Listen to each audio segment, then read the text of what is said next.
Mix Design is your one-stop shop for custom clothing with a personal touch. At Mix Design, we can help you tell your story through your wardrobe. Your imagination on a hat, shirt, pullover, or nearly anything wearable. And while you're picking out some custom clothing, check out the one-of-a-kind handmade soaps from the Bobcat Soap Company. Find us on Facebook and let us create custom swag just for you at Mix Design.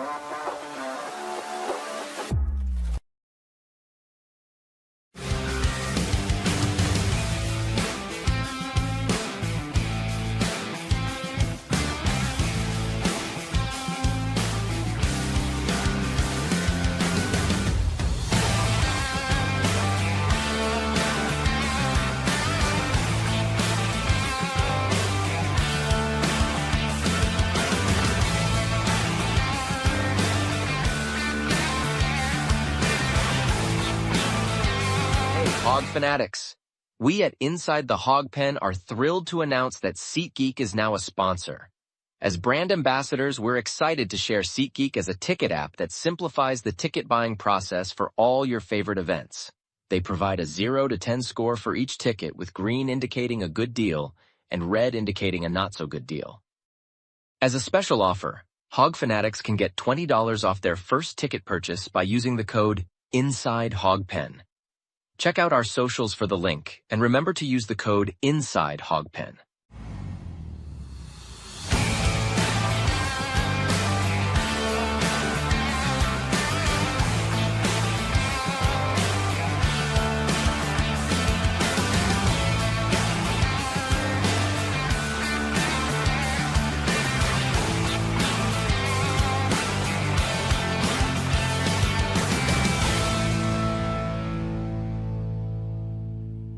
This is where the fun begins. What is up, everybody? But we've seen this movie before. What's Sam Pittman known for? I don't know. Exactly. Is the Arkansas athletic program cursed? You never know what the loudest mouth in the fan base and his wild band of misfits are going to say. I have a river of Kool-Aid for basketball. It's time to step inside the Hawg Pen with your host, Razorback Zach and Marcus MC Carlton.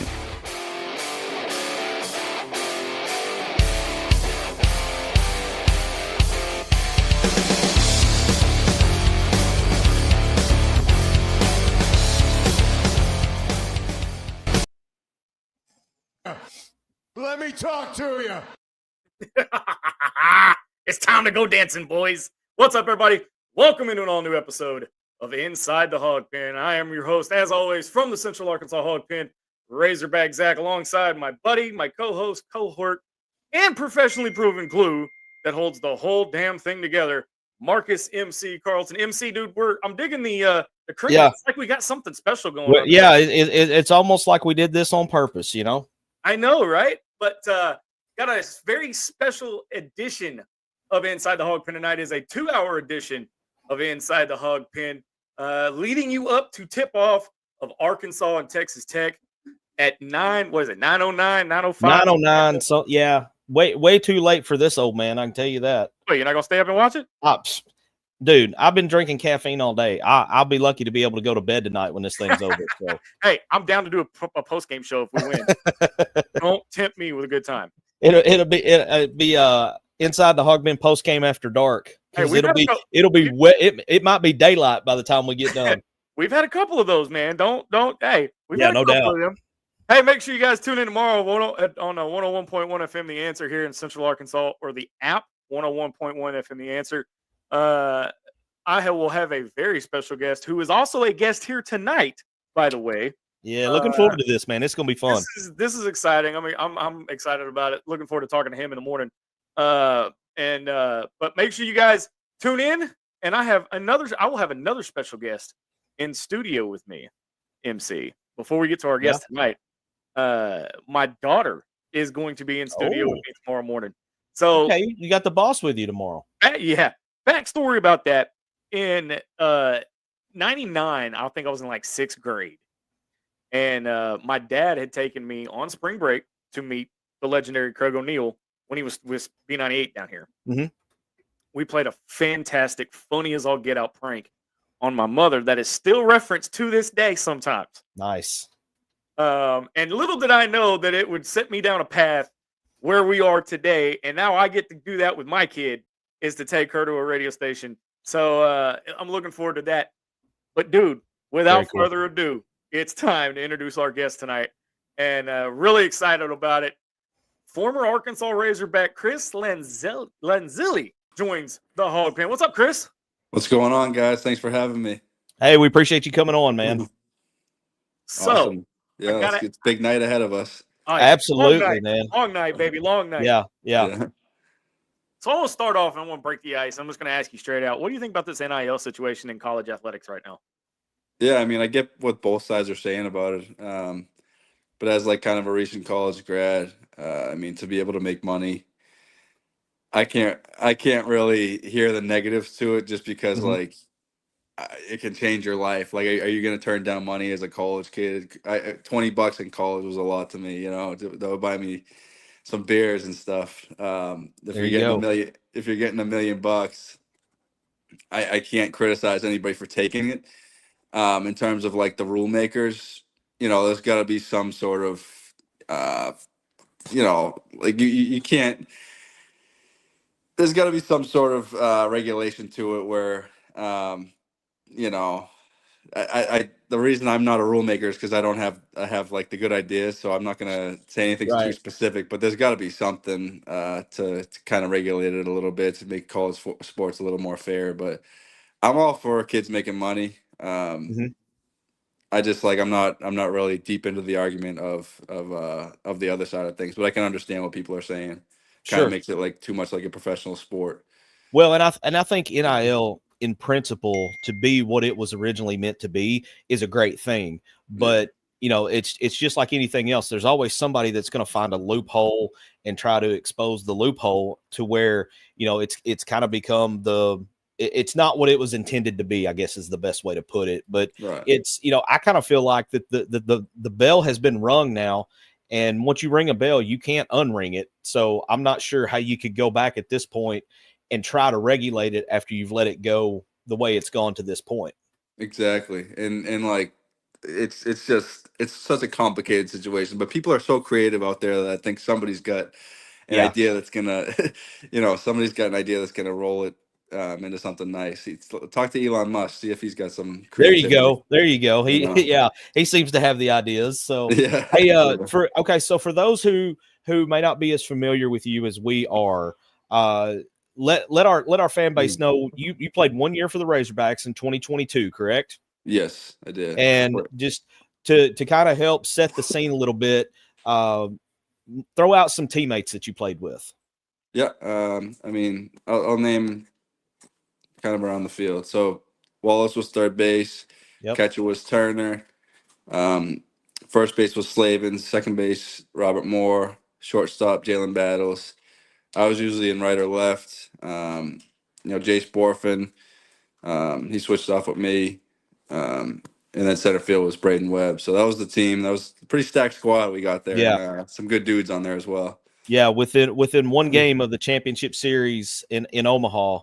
And that was a fun ride to watch, man. I can't imagine how much fun you guys had rolling through Stillwater and then through Chapel Hill and all the way up to Omaha. Yeah, I mean, it's crazy.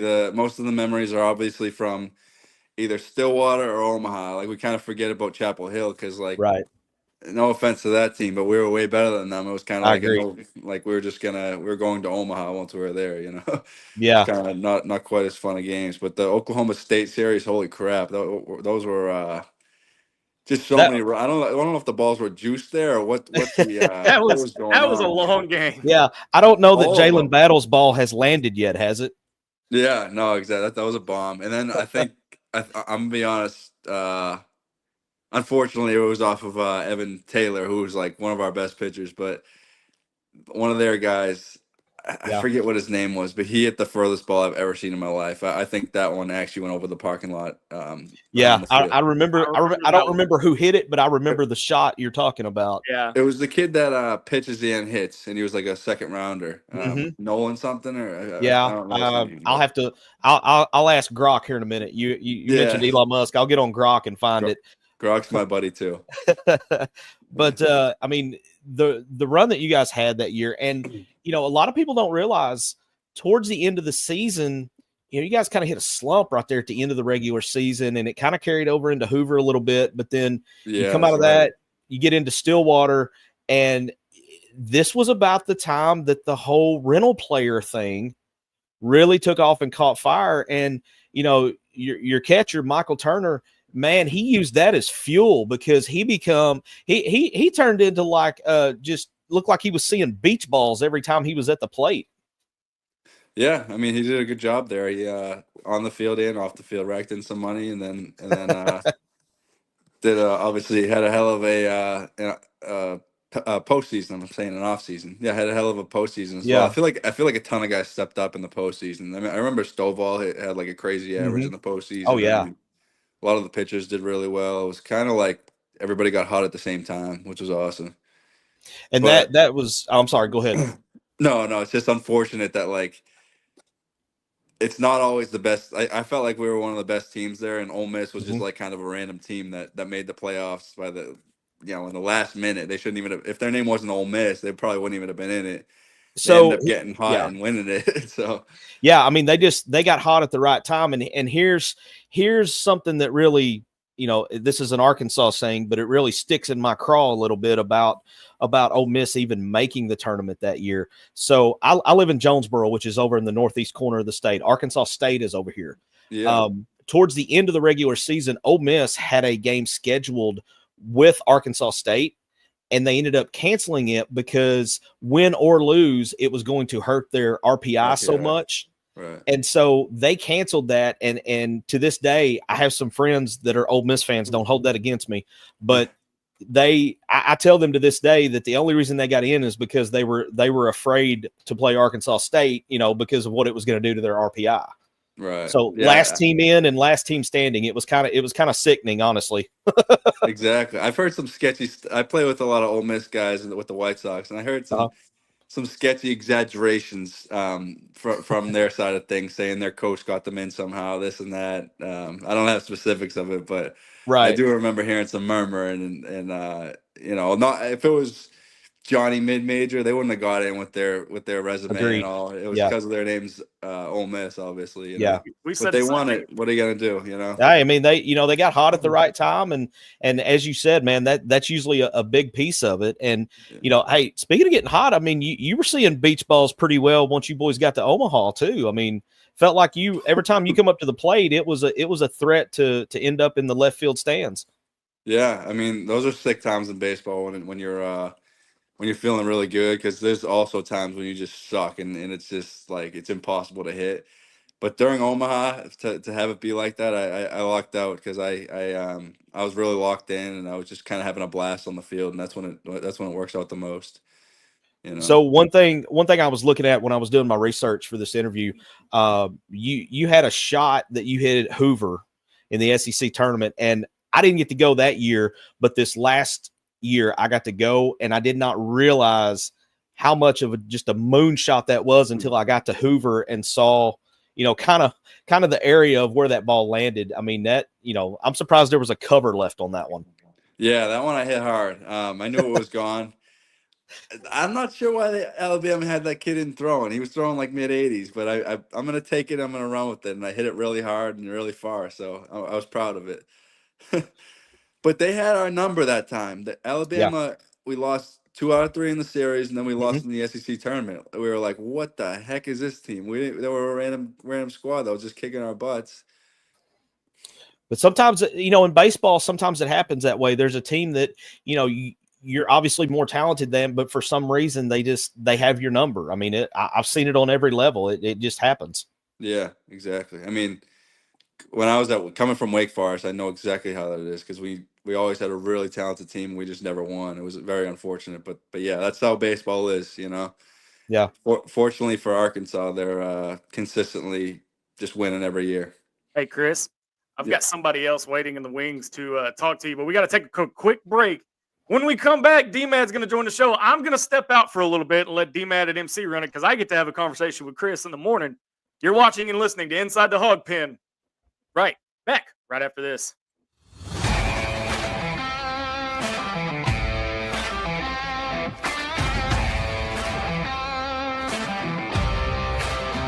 Mix Design is your one-stop shop for custom clothing with a personal touch. At Mix Design, we can help you tell your story through your wardrobe. Your imagination on a hat, shirt, pullover, or nearly anything wearable. And while you're picking out some custom clothing, check out the one-of-a-kind handmade soaps from the Bobcat Soap Company. Find us on Facebook and let us create custom swag just for you at Mix Design. Hey, Hog fanatics! We at Inside the Hawg Pen are thrilled to announce that SeatGeek is now a sponsor. As brand ambassadors, we're excited to share SeatGeek as a ticket app that simplifies the ticket buying process for all your favorite events. They provide a 0 to 10 score for each ticket, with green indicating a good deal and red indicating a not-so-good deal. As a special offer, Hog fanatics can get $20 off their first ticket purchase by using the code Inside Hawg Pen. Check out our socials for the link, and remember to use the code Inside Hawg Pen.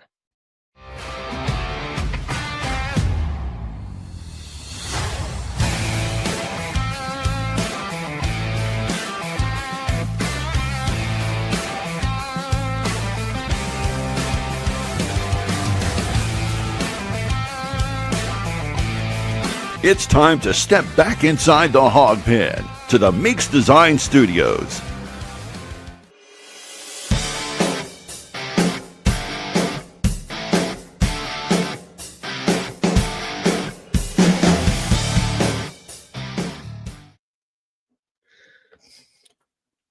All right. Welcome back into Inside the Hog Pen. Special guest tonight, Chris Lanzilli, former Diamond Hog and a member of the 2022 team that went to Omaha, got within one game of the championship series. Our boy Dylan Madden is in here with us now. D-Mad's kind of the one that set this up. So D-Mad, I'm gonna hand off to you and let you kind of roll with it, man. Man, I'm just here for a conversation, you know. And it seems like our fans are in the comments saying that he's a man of the people. So, where can I see those comments? Let's see. There's a little tab that says private chat on your screen. You can kind of go through it and look at it. But man, Chris, I really appreciate you even reaching back out to us, like, because it is really cool to have a former Razorback. I've been going to games since I was a kid. I think I told you that the other day, but yeah, Chris Boss at the bat. But yeah, we used to call him ibuprofen, Borfin. Yeah. And just, I don't know, I kind of came in, wheels turning, real smoking in here. I don't know exactly where MC left off or started out, but we know that you grew up in, was it Massachusetts? I'm thinking off the top of my head. I kind of asked you this question as a leading question the other day. I want you to tell everybody, like, why Arkansas? Yeah, I mean, kind of just, you know, like I said, I said before, I've been asked this question a million times. It's hard to like pinpoint the answer, but obviously coming to a fan base, to a winning program. I mean, the fan, like it's there's nothing like playing in front of 10, 11,000 people, and then like consistently doing that in a college baseball. There's a handful of schools that happens for. I came into this thinking those two things: winning program and huge fan base. And then I come to Northwest Arkansas, and from Boston area, don't really know anything about Arkansas or anywhere around there. Nobody that I know has ever been to the state. And I come to Northwest Arkansas, and it's just like one of the best. Like I would live there for sure. I hope someday I can spend a little bit more time in Northwest Arkansas. But I just absolutely love the place.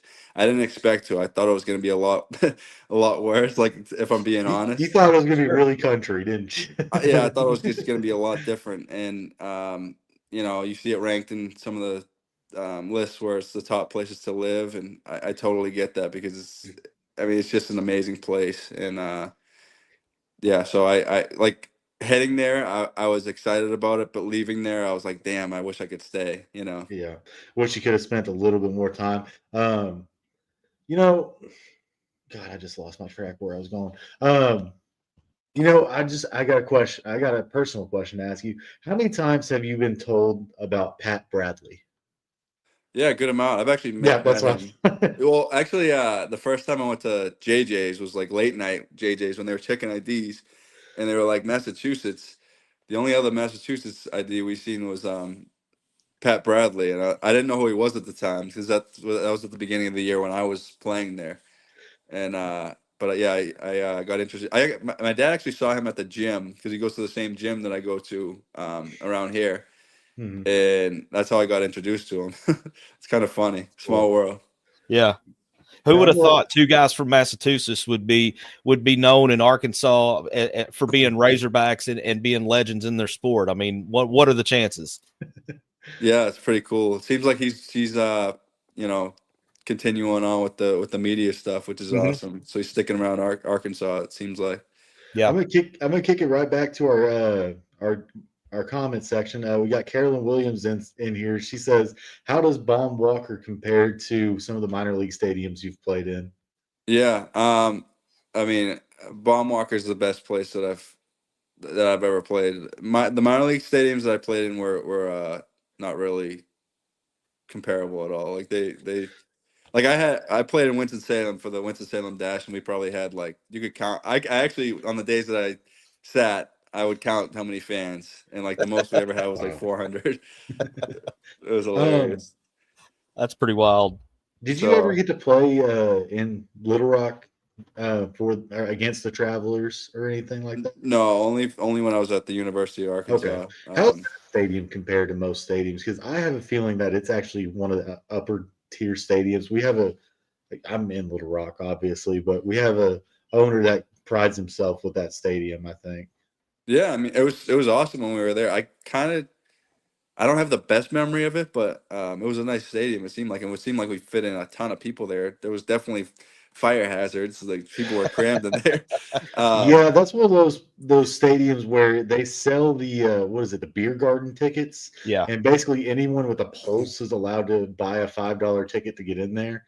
Yeah. And so I'm just kind of motoring on here. I don't know if MC asked you this, so I'm just gonna go ahead and hit you with it.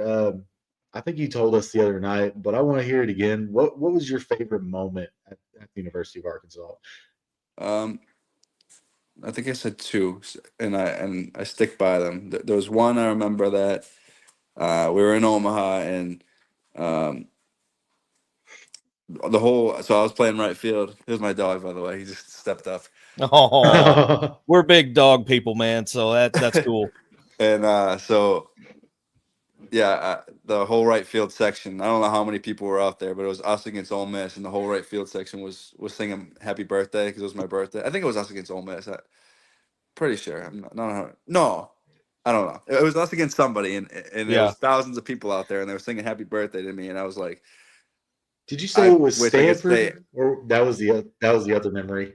Yep, that's the other. Yeah. I'll tell that one in one sec. But I was like, I wish I could have a few more years at this school because I mean this place is ridiculous. I mean I've never felt I'm not like a I'm just a regular person, and you guys make me feel like a movie star, you know. And then the second best memory is the Stanford one when their starter was like talking crap about our lineup and saying he'll shut us down and everything. We beat them like 18-2 or something bad. We spanked them. Well, and I'm trying to remember back. Stanford had beat you guys early on in Round Rock at the classic that you guys went to in Texas to kind of open up the season. And I don't remember much about that game, but I know the final score was 5-0 from looking at the old schedule. So I mean, revenge kind of played into that a little bit, and I think Stanford saw how you guys kind of limped into the postseason a little bit. Yeah, and that's fair. They probably kind of felt like they had your number. Yeah, but I mean, you're totally right about all that. But I mean, when we went to Texas, I was like, it was 20 degrees. I was like, I left Massachusetts to get out of this stuff. But they looked like the best team in the country back then. It's funny how there's so many ups and downs throughout the season because teams get like we've said before, teams get hot and cold. June 18th was against Stanford too. So it was again. Okay, that was the same game, man. Best day ever. How about that? That's pretty cool. Hey, I want to talk a little bit. I tried to do a little bit of research here on you before we did this interview today. and I read this, and you can correct me if I'm wrong, but this says here that your brother Cam was a big influence on your baseball journey. Yes. Talk a little bit about that, about your brother. Yeah, it's funny. I think I talked about it in the post game against Stanford. That's another Stanford day, but yeah. So he's just a baseball genius, and he has a lot of feel for the game. So he's like he kind of bridges the gap between like new school and old school. Like he's aware of all the numbers, and he knows all the data. He knows how to interpret everything, but he was also a D2 grinder, and he kind of just like understands the grind of baseball and knows that numbers aren't the full story, but like kind of combines the two, new school and old school to he's a pitching coach. He was with the Orioles. Now now me and him are doing our own thing. So he just went from the Orioles to Kinetic Pro, which is like a smaller version of like a tread or something like that. And then now me and him are doing our own baseball training type thing where I'm the strength coach and hitting guy, and he's the pitching guy. He's just an absolute genius. I've learned so much about baseball from him, and I continue to. He's if you hear him talk, he sounds like an absolute genius. He's a lot smarter than me. That's really cool. difference is That's got to there? be really cool to be able to work with your brother like that and be involved and still be involved in baseball. Get a game that has meant so much to both of you. Yeah, it's pretty awesome because he's had a clientele for forever of pro and college guys, and to kind of step in and help him out with that is awesome because business with your family, it probably is not always good, but so far it's been awesome, and it makes our parents happy, and we do a good job, I think. Very cool. Hey, feel free to plug it, man. I mean, throw it out there, and Absolutely. we'll get some publicity around it. Oh, I appreciate it. Yeah, thank you. So, looking back, you did spend time at Wake Forest, and then correct me if I'm wrong here, because if I'm wrong, it's Grok's fault because Grok helped me with my research. Oh here. man, that's sick. Yeah. Go ahead. But you thought about walking away from the game at one point. Yeah. Yeah. So talk a little bit about that and what changed your mind and led you to come to Arkansas. Yeah, I mean, it's kind of a funny, or like kind of a. I used to think of it as a sad baseball journey, but now I don't really have too many emotions about it because it's like, who's luckier than me? I mean, I got an opportunity to play at Wake Forest, Arkansas, and then I got a little chance in the pros. Like there's no really complaining about it. It's just I did some time at Wake Forest, obviously, or most of my time at Wake Forest. Mm-hmm. Started my freshman year slow, and then had like, I not to be an a-hole and brag, but I was kind of seeing beach balls the second half of the year, and that was the second half of my freshman year, and so I had a decent reputation coming into my sophomore year. I was sophomore eligible, and had a pretty good year then. Had like 350 with 16 homers, and was projected to get drafted pretty high, and kind of like had some complications with an agent that I had, and ended up not taking the money that I was going to be offered, and just got taken as like a courtesy pick at the end of the draft just because I already taken my name out of the draft, and went back my junior year. But junior year was COVID. I was having a pretty good year, and then obviously COVID happened. Didn't get taken in the 5 rounds. Was offered like some free agent stuff, and I kind of wasn't happy about that. And so I went back for my senior year at Wake, and I really didn't like give my best effort.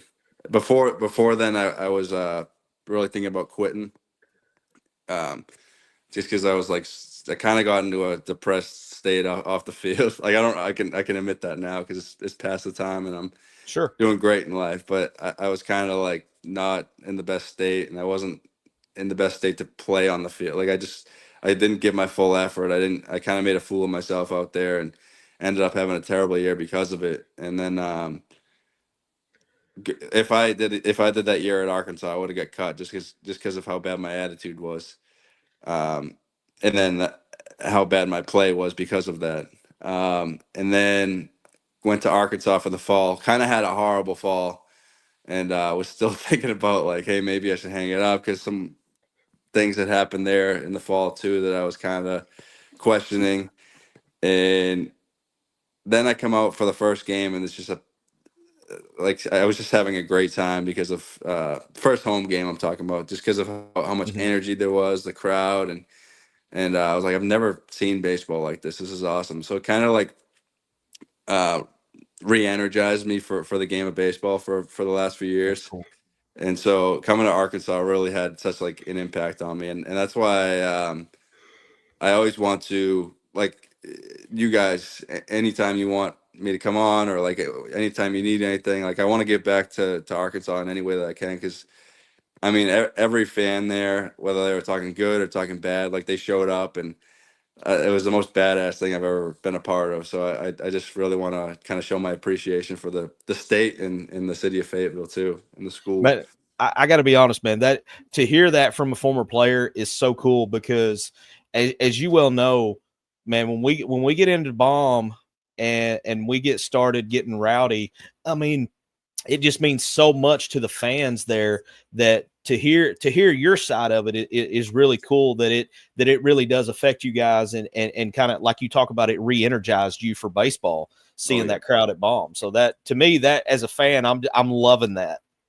Absolutely. Well, it's kind of crazy because when you're I mean, Wake Forest is a great baseball school, but they don't have any fans really. And when you're at a school even like that, where it's top tier baseball, but you just don't get support, is you look at a school like Arkansas and you're just like, it's a whole nother level. You don't even know what to expect there. It's such a cool thing. You look up to those guys that play at those schools, you know. Yeah. Yeah, here you go. And Here's another comment, and she's kind of echoing the same thing I was saying about, to hear you talk about how important the fans were. So that there you go. There's another example, and we did not plan that. That just happened to fall that way on the comment. So and I that want was to know where Carolyn sits. I want to know where she sits at the game. in the hog pen. Oh, she's at Yeah. the Hog Pen. More Yep. than likely. Yeah. But something I picked up on that, hey, you don't ever have to apologize for kind of patting yourself on the back. You have done something that me, MC, definitely Zach. Sorry, I just had to shoot a stray over there. Make sure he's paying attention. You've done something that 99% of people will never be able to do. And honestly, that's kind of what I've always thought is like, people don't really understand how hard it is to hit a 100-mile fastball and then follow it up with a 85-mile-an-hour curveball.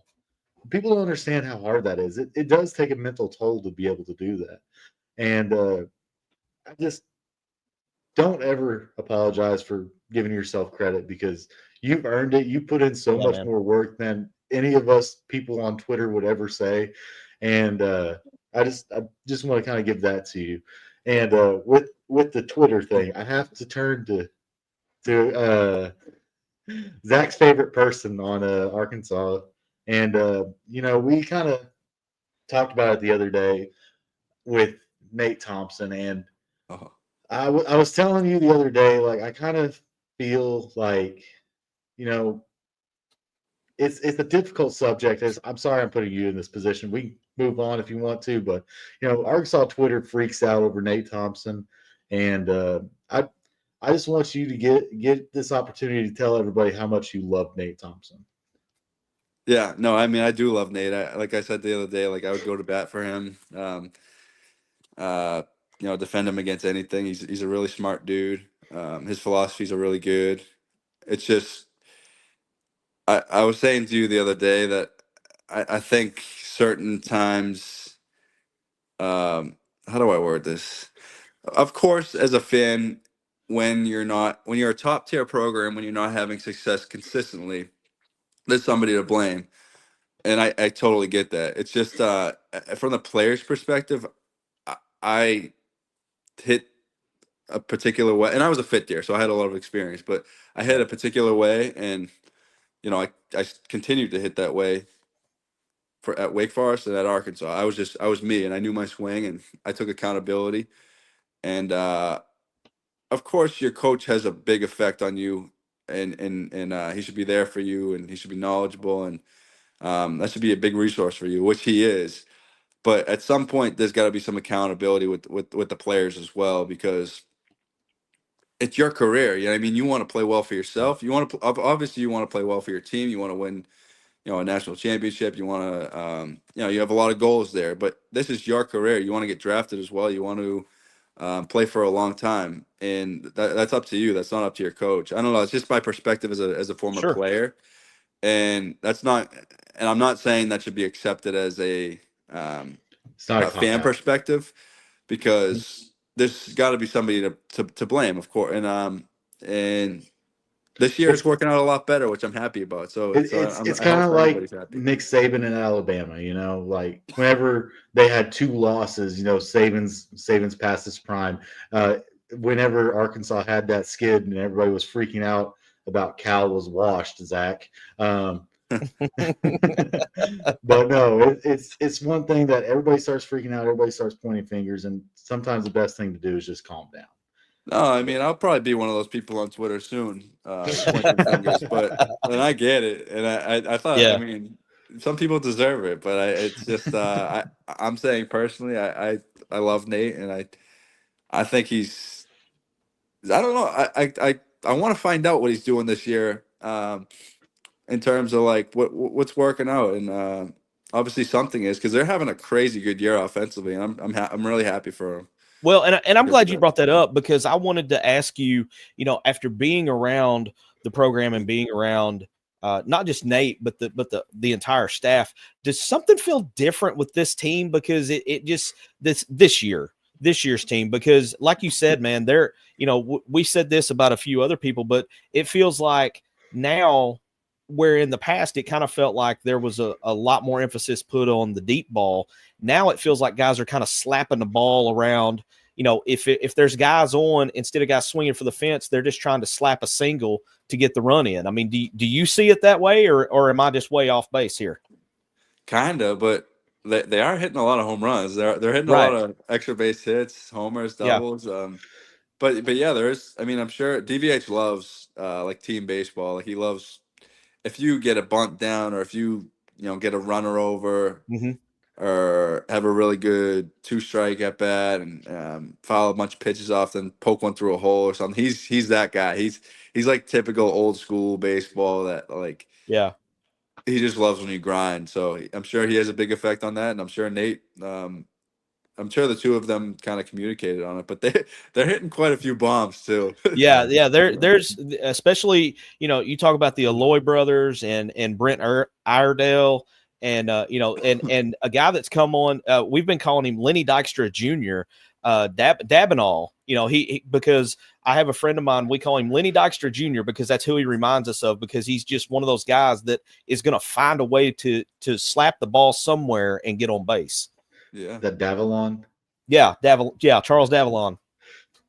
Right. Yeah. So, I mean, that kid seems like he's a really awesome player, and we kind of needed a dynamic player like him, where he kind of just does a little bit of everything. I mean, he hits for power, he hits for contact, he plays good defense. I think he steals. Does he steal bases? I could be wrong. I think he does. He has a little bit. I mean, he to me, he just feels like one of those guys that's going to do whatever he's got to do, to get an RBI in, or to get on base and start a rally or whatever. He kind of has a Peyton Holt feel to him. To me, Yeah, I really enjoyed watching Peyton Holt play, and I'm not throwing shots around at any coaches or anything, because I appreciate my opportunities there, but I wanted to see Holt on the field more.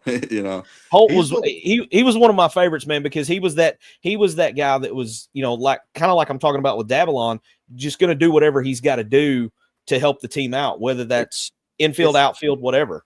It's something about those Greenwood kids, man. I grew up there, and like they're always undersized.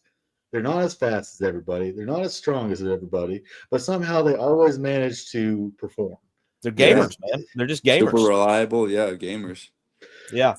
So our boy Zach has got a question here. He's put in the comments, and we're going to back up and talk a little bit about that 2022 season.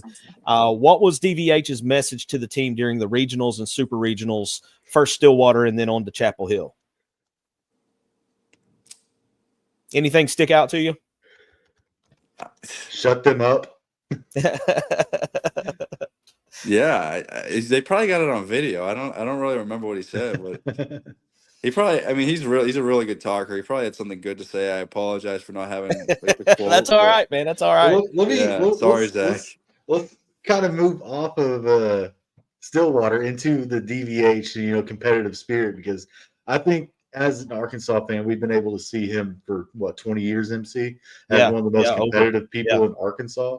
Oh yeah. I'm gonna say this is how much does he hate Ole Miss? Because it seems like every time we play Ole Miss, like they start doing their booms and sounding like AJ Styles or whatever his name is. And at the end of the series, we're always winning. And then the dugout finally starts chirping back because they never ever chirp. But it just seems like, DVH just lets them have it at Ole Miss every single time. I think so. You probably know better than me. I know he hates some schools. Of course I was only there for a year, but I want to say Ole Miss is one of those schools where it's just like Yeah. they just do a lot of that cheerleading stuff and Yeah. The and little he's league not, stuff. he's not Yeah. about that. He's about baseball and he's about like kind of being gritty and that's all he likes, Hmm. Let me grab my phone charger real quick. I don't want to run out of battery on you guys. Hey, why don't we, MC, let's kick it to break real quick and we'll be right back. How about that? Yeah, Yeah, hey, Chris, we'll step aside real quick and we'll come back and we'll get your take on this Sweet 16 matchup coming up. How about that? Yeah, you know my answer. All right. Oh, hey, we're gonna step aside and we'll be back right after this on Inside the Hog Pen.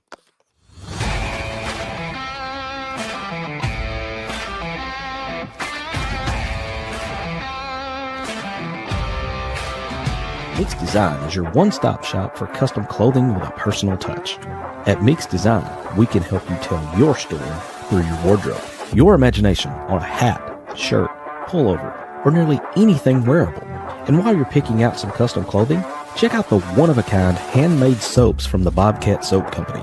Find us on Facebook and let us create custom swag just for you at Mix Design. Hey, Hog fanatics! We at Inside the Hawg Pen are thrilled to announce that SeatGeek is now a sponsor. As brand ambassadors, we're excited to share SeatGeek as a ticket app that simplifies the ticket buying process for all your favorite events. They provide a 0 to 10 score for each ticket, with green indicating a good deal and red indicating a not-so-good deal. As a special offer, Hog fanatics can get $20 off their first ticket purchase by using the code INSIDEHOGPEN. Check out our socials for the link, and remember to use the code INSIDEHOGPEN.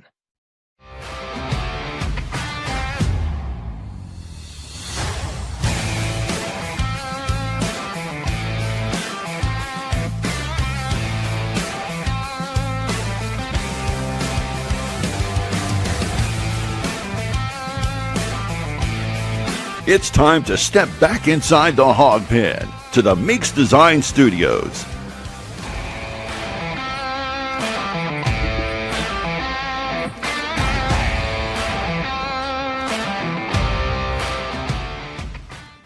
All right, back here inside the Hog Pen with our very special guest tonight, former Diamond Hog, Chris Lanzilli. Chris, once again, man, we appreciate you coming on, and we've kind of thrown some fastballs at you a little bit. I'm gonna back it off a little bit, and we're gonna go BP speed with a few questions here. So I appreciate it. I won't let you down. All right, so playing in the SEC, tough environments, pretty much everywhere you go. From some of the road games that you played in the SEC, what's the best trash talk that you've heard from fans, from opposing fans? I know Ole Miss had some good trash talk in Omaha, but I'm gonna switch it up a little bit. Okay. And say, can I just tell you the most hostile environment? Absolutely. Yeah. So I mean, I've talked to people that have played here before. They haven't said the same thing as me. I don't know if it was just because we were ranked high when we went here, but at Texas A&M, it was insane. It was like the loudest place. It's built up so high that like their sound travels. Yeah. Their student section is above our dugout. There, and it's like metal with. Oh, I'm seeing Cal walking. Calipari. But their student section like stomps on the metal above our dugouts and that was like, I felt like that place was like louder than Omaha. It was the most insane environment. I couldn't remember a single things that somebody said because it was so loud, but those Right. people, holy crap, they weren't nice. Yeah. There's a long history between Arkansas and Texas A&M anyway, back from the old Southwest Conference days. So that it doesn't surprise me that they would be one of the most hostile ones. I was looking at the schedule, and you guys went there and you went to Mississippi State. Mississippi State is a well-known baseball program too. Very proud fans. They were at home when you played Mississippi. Oh, was it? Okay, I misread the schedule then. My old eyes are deceiving me, man. This is why I was never good at the plate. So, but I'm not surprised with Texas A&M being one of those. We talked a little bit about the end of the season and going into the Stillwater Regional. Outside of the stats and getting to play in Omaha, I mean, what are you most proud of from your entire baseball career, not just at Arkansas, but Arkansas and Wake both? It's impossible not to say the minor or decent success I had, and then on the other hand, like I have some of the best friends from my baseball, from Wake, from Arkansas. I was only at Arkansas for a year, and I was just at my second wedding from the team, Isaac Brackens. I was in Jay Sporfin's wedding. Like just the relationships I made. I mean, I don't know how I would have made those. I wouldn't have been a frat boy, so I don't know how I would have made those without baseball. It's just amazing. And then I've become a big, like, you could probably kind of tell with me, but I've become a big fan of just like when I went to the Arkansas game the other day. It was my first Arkansas baseball game, and I pay attention to the game a little bit, but I'm more so pay attention to like the environment and just taking it all in. And I'm a big fan of that stuff, and I love college football because of that. And I don't know, it's kind of weird, but I can see myself doing something with that long down the road. I don't know. Yeah, That's awesome. I mean, you see, I got my beer hats back here, man. I'm ready. Anytime the bases get juiced, I got my hats right there. So, it's that's to me, that's one of the unique things. Everybody talks about the hog call and how unique it is, but to me, the beer hats, I mean, that nobody's doing that. That was just really cool. And first time that you're out there and you see everybody pulling out these hats that look like beer mugs. I mean, what's going through your mind there? I mean, it's pretty cool. When I show people, we're watching them on TV, they're like, why is everybody wearing a beer hat? Like, how did that tradition happen? But the funny thing is, so when I went to the game the other day, so it was Sunday, and I got tickets from this really sweet woman that I met actually at an Arkansas football game. She gave us tickets, me and my girlfriend, and we were sitting right behind home plate. She had amazing tickets. That's awesome. And so I told my mom to turn on the TV turn on the ESPN thing. And I had two tall boy Miller Lights that I was holding out. And that was the first picture of me at an Arkansas baseball game. So I wish I could send that in to you guys so we could show it. Yeah, that's cool, man. That's very cool. So yeah. I'm gonna try to find it real quick. I'll send it to you. We'll go back and find that and screen cap it for sure. We were talking a little bit about the beer hats. Just a real funny story. During my 10-year-old son that I have, he's really started getting into games and watching games with me and stuff, and kind of starting to ask a few questions here and there, which I love. The fact that he's that interested about sports in general. But I can think back to that Omaha, when you guys were in Omaha in 2022. Obviously, an 8-year-old in a beer hat is kind of might not do that. So he was taking his cup, and he would stand in front of the TV with his cup on top of his head. I've actually got a picture of it on my phone, which is just, to me, it's just kind of cool because I'm sitting here and this is something where, baseball has always been about, dad and son being able to play catch and stuff. And for me, it's kind of cool that we can sit here and watch Arkansas baseball. And then he's actually starting to take an interest in it as well. So that was cool. That's fascinating to me. Obviously playing with a lot of teammates that grew up that way, like we're Arkansas fans, we're going to the games growing up and all. It's fascinating to me because I didn't do that. I mean, I love the Red Sox and I love the Bruins. Yeah. The Bruins you guys don't really have much hockey, but we don't have much hockey, but I know the Bruins. So, but just a college atmosphere like that where you strive to play there and that's kind of where you want to go. That's where you want to go to school. Like if I were to do that, that would be like UMass or BC, and like BC is a great school and all, and they're in the ACC, but no, like I never really wanted to go there. It's Right. So I wish I had that experience growing up in Arkansas. That'd be pretty cool. I can kind of give you a hint on how it just affects you from a kid to now I'm an adult. My wife is pregnant, and we learned that we're gonna have a girl, and it's kind of just the brainwashing starts before they're even born because I've already bought her a baby cheerleading outfit that has a Razorback on it. So I've started out at your second trimester, and you're already starting to induct them into the Razorback fandom. It starts before they're even born. It's that's awesome. It's insane. But Carolyn made another good point that it's been really awesome watching Razorback fans over the past like decade, because after I think I don't really know if we have like a whole lot of different cultures like as much as we do now, but like we've done a lot of good accepting of where people are and like just accepting them as Razorbacks. They are Arkansas. You chose to come to Arkansas. Here's our thanks to you. Like I don't know if you know about Kendall Diggs's nickname. Did you ever hear about that? Is this something about him being sexy? Well, I mean, I guess you could take it that way if you want. I mean, I saw something like that on Twitter. Well, his nickname was Daddy Diggs. Oh, that's what it is. Yeah. I took it that way. But it's just that outfield position is really special, especially in left field where you're right next to all of our fans. And I mean, this is just me like yelling at the clouds because I used to grow up with Arkansas's bullpen right there in the left field. And it always felt more special with the bullpen in the left field, but you're more connected to the fans over there in left field. Right now we have Iredale, he's an Aussie, Davalon, also an Aussie. And the Aloys. The Aloys, Canada? Davalon's Canadian, you're right. Yeah, he's Canadian. So we got an Aussie, we got Canadian, we got two Hawaiians. I mean, Callies. Yeah. I mean, it's kind of all over the place. But now in the hog pen, every time Iredale comes up to bat, there's a person that will hold up a flag, and the flag will have a kangaroo wrapped around it now. Oh, wow. And so it's just like, and the Aloys, whenever they get up to bat, people start doing the hula dance, and they got the lays, they wear around the neck, and and they whenever they hit the home run. There's 3 Hawaiians. That's right. We were wrong. There's 3 Hawaiians. My bad. I forgot Nolan Souza. Thank you, Carolyn. Souza, yeah.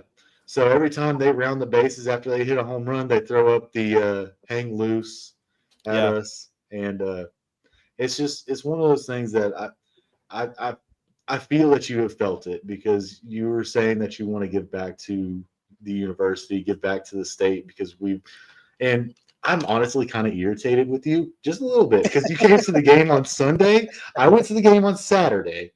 I flew in to the game on Saturday. You flew in? Well, that's a whole different story. We don't have to go there. Let's just say Las Vegas happened, and I flew into Fayetteville. So moving on. I would have been there all weekend. I had to go to.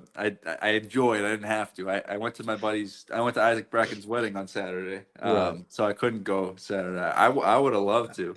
I'm gonna come back in May though. Yeah, I'm gonna come back in May. So I met a lot of good people there. A lot of people that were there in the stands for my games, and I hope that the people that I see there next time too aren't afraid to come up, because I love to meet people. I speak for all Razorback fans. If you tell us that you are Chris Lanzilli, we'll all sit there and there'll be a big old crowd around you at all times. No, I appreciate it. No, I want to be one of you guys. I want to be one with you guys. Does it seem different? I mean, you kind of answered this already, but I'm gonna ask it again, because why not? Does it seem different just to like talk to your fellow students or whatever, and they're like, hey, who's pitching this weekend? Or like just even like talking about going to the baseball game. Is it like a must-see event for a lot of the students, or is it kind of just like, Wait, what do you mean? Like, so with football, everybody shows up for a football game. yeah. But is it kind of like a must-see event for baseball in Arkansas too? Yeah, I mean, you Like, know better do than they me. Like, for the fans?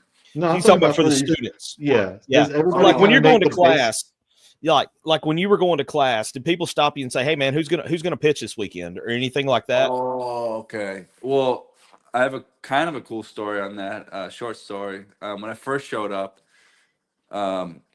Wiggins, the older brother, Yeah. we were out, or actually, Hey, if you don't I need was to out at tell the it, bar. I was out at the bar, and he was just walking around somewhere, and somebody stopped him.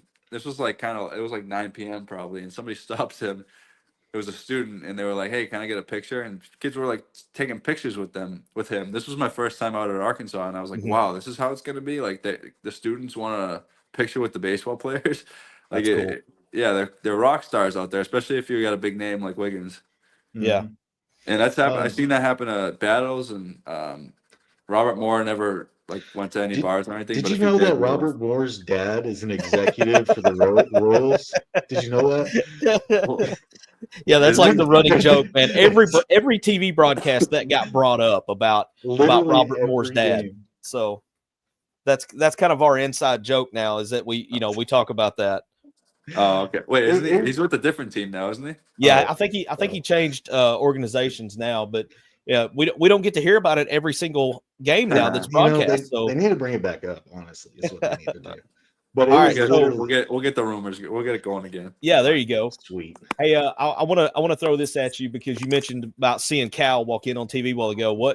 What's your take on tonight, man? Can we take Texas Tech down? Yeah. What was the line? Minus 5.5. I think it's 5.5. I think that was the last one I saw. In favor of Texas Tech, right? Yes. Yeah. So we're underdogs again, which is fine. I'm totally cool with that. Because this as an athlete, and you go in and you're the underdog. I mean, you walk in there with a chip on your shoulder with something else to prove. Yeah. Anyways, I'm going to throw my money on Arkansas. I mean, I think they're the hot team right now, and obviously I'm biased, but I want to see them win the national championship. I think my brother has I think my brother showed me he'll get some like 20 grand or something if they win the natty. So oh wow, that's another reason to root for them. Is there like a win one for the Gipper feeling inside the locker room of the baseball team? What's that reference? What does that mean? Sorry, because DVH, I mean, he's done pretty much everything that you can do as a baseball coach except for win a championship. Is that something that's like even talked about between the players, or is it just something that's fan driven only? Yeah, it's kind of. I don't think it's talked about between the players. It's kind of fan driven. I mean, we're aware of what like happened. What was it, 2018? But yeah, it's not much of a thing for the players. It's more so for other fan bases to cheer our fan base. Yeah, that's fine. Okay, so no, not to react. Cool. Got one question for you, and I'm gonna let MC wrap up. And I kind of hit you with this the other day, so I'm gonna let you. You probably already know where I'm going. So I've asked my friend Chuck Tatum. God, it's good to call him a friend, but I've asked my friend Chuck Tatum this when we first interviewed him. What was your first, like, when you first walked in or heard the hog call? What was your thought process? Were you like just kind of like, what is going on here, or just what was your memory of the first hog call? Yeah, I mean, I still am like, what is going on here? But when I first heard, I think I said to you, I heard it for the first time when they hosted NC State for the regional. That was before I got there, but I had never heard it before then, and it just seemed like I didn't really care what was going on because it seemed like there were so many people there and they were all just crammed in, and I was like, wow, I don't know what the heck they're doing, but they're having a good time while doing it, and I obviously got to school and found out what it was right away when I was in JJ's for a football game, and I was like, damn, this is pretty cool. This is like just a cool moment. Does it feel really cultish on the outside? Yeah, I mean, back on it. People definitely think so. Like my sister's not into sports, and she has no idea what it is, but when she hears it, she's like, wow, damn, that's a cult. we call Texas A&M the Colt. Okay. Yeah, I know. yeah. I hear that. But MC, I'm gonna let you hit him with the final question, or we can wrap it up. Yeah, hey, I just want to say again, thank you so much for coming on the show, man. We've really enjoyed this. This has been a blast for us. I hope you've enjoyed it half as much as we did, because I'll come on anytime. Yeah, this was really cool. And we'll definitely have you back as we get deeper into baseball season. We're going to have you back on, and kind of where you can kind of give us a perspective that normally we're not able to provide. You know, we give fan opinion, and sometimes we make some really good points, but we're not going to be able to give the insight that you would be able to give from the player's perspective. So we'll definitely get you back on. I'll try to get some inside word till then. I'll talk. Hey, that'll be great. That'll be great, man. So, but yeah, well, maybe we'll have like a little Carolyn gets to ask her own questions. She's yeah, there you go. I like it. Carolyn's been very vocal tonight, so that's awesome. So, yeah. Hey, thanks, Chris. We're going to step aside for a quick break, and we'll let you get out of here and get ready for tip off of the basketball game tonight. We're gonna go on and keep on with our pregame show for basketball, but we're gonna step aside for this break, and then when we get back, we'll jump into the School of Hog Hoops and talk about tonight. Awesome. Thanks, guys. Thanks, Chris. Appreciate it. Go home.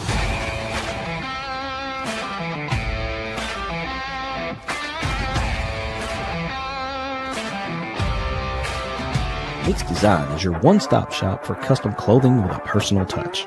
At Mix Design, we can help you tell your story through your wardrobe. Your imagination on a hat, shirt, pullover, or nearly anything wearable. And while you're picking out some custom clothing, check out the one-of-a-kind handmade soaps from the Bobcat Soap Company. Find us on Facebook and let us create custom swag just for you at Mix Design. Hey, Hog fanatics. We at Inside The Hawg Pen are thrilled to announce that SeatGeek is now a sponsor. As brand ambassadors, we're excited to share SeatGeek as a ticket app that simplifies the ticket buying process for all your favorite events. They provide a 0 to 10 score for each ticket, with green indicating a good deal and red indicating a not so good deal. As a special offer, Hog fanatics can get $20 off their first ticket purchase by using the code Inside Hawg Pen. Check out our socials for the link, and remember to use the code Inside Hawg Pen.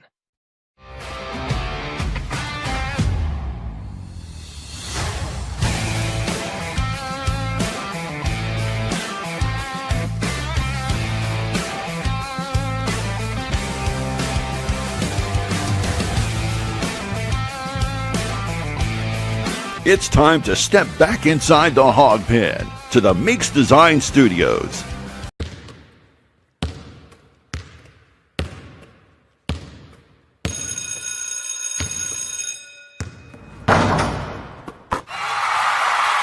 You're muted, MC. He's so excited. I'm so damn excited. I forgot to unmute my mic. I have a river of Kool-Aid for basketball. Yeah. Wow. That's a hard act to follow, man. I don't know what I'm going to be able to do here with School of Hog Hoops. And I mean, I'm jacked through the roof, but that interview there with Chris was just amazing. Once again, appreciate him coming on, and we're definitely going to get him back in here during baseball season. Or you're muted, Z. If we don't, you're fired. There we go. Yeah. No, y'all did good, and I look forward to having him on in the morning at 10 o'clock. And, man, all right, so we're going to switch gears a little bit because, like you said, it's the time for MC School of Hog Hoops. Got a big matchup tonight. 9 o'clock Central Time. It's Arkansas. It's Texas. Spot in the Elite Eight. I have a question. Yes. What round are we in? Could it be the round that somebody predicted was going to happen in November? Is that where we are? Is that where we are? Okay. I had to mute my mic because I said a word I can't say on air. I was hoping you weren't going to remember that. And for the record, I would just like to set the record straight. Until there is video evidence that I have said Cal is washed, I never said it. Yeah. Hey. We're looking. Don't worry. There, you may not have said cow was washed, but you were very reluctant to get on the train. I was You had one foot on the platform still, and the other one not quite landing on the train just yet. I was that dude that was getting drugged by the train. How about that? You were one of the people that put them in the coffin. No, not necessarily. Oh, I did. I put them in the coffin. Well, yeah, no, I did. I actually did. No, I did. I did. You know, it was like that Undertaker match where they had like 5 people shove the Undertaker in that. Yeah, in that coffin. But no, MC, I want to talk about the Sweet 16 matchup. Yeah. First off, I want to ask it, but I don't want to jinx it. But it has to be asked. Are we this year's Cinderella team? Well, we are the lowest or the highest number seed, whichever way you look at that. I say it is the lower seed because we're the 10. We're the only double digit seed remaining. You know, what's wild to me is that there are 4 first year coaches in the Sweet 16 because, you know, you got Cal in his first year at Arkansas, Dusty May in his first year at Michigan. Of course, you know, the big Gomer Pyle looking goofball at Kentucky, Mark Pope in his first year there. And then the guy who took over from Mark Pope, whose name is escaping me at the moment, at BYU. He is in the Sweet 16. Who is currently getting blown out. I've got a couple of score updates for you in the Sweet 16 early matchups. Okay. Number 2, Alabama is taking on number 6, BYU, 83-67. Bama there, 10:06 to go in the second half. And then 5 minutes into the second half, you've got Florida up on Maryland, 50-42. That is a 1-4 matchup. So I got to do this. While you're talking about Maryland, we were talking about this a little bit pre-show. Is everyone aware of the situation that's going on with Maryland and their head coach right now? I know we are, but if you guys are not aware of this, the people that are watching the show, Maryland's coach has already accepted a new job. And the way I understand the way the story goes, this is a story that was on Twitter. So if it's wrong, blame Twitter. Don't blame me. But he skipped out allegedly. He allegedly skipped out on a team dinner last night to finalize his deal to become the next coach at Villanova. And then today he informed his team that is playing in the Sweet 16 right now. So about 2, 3, 4 hours before game time, he's informing them that when their season is done, he's headed to Villanova. I mean, what are we doing here? Is this is not college basketball. This is not what we're supposed to be. You know, this is not how things are supposed to be going. And we hear all the time about players jumping around and jumping in the portal and going here, going there, leaving after 1 year. But, you know, I'm kind of under the impression now between this and the whole Will Wade thing where he, you know, it came out before McNeese even played their first round game that he was going to leave and go to NC State. Well, but MC at the same time, you've got to think, you know, this whole switching back and forth to schools has been going on for a while. But now with the transfer portal the way it is, these coaches now, I mean, it's what was that? What's the old saying from WrestleMania 3? The immovable force and the unstoppable object meets the immovable force. I think.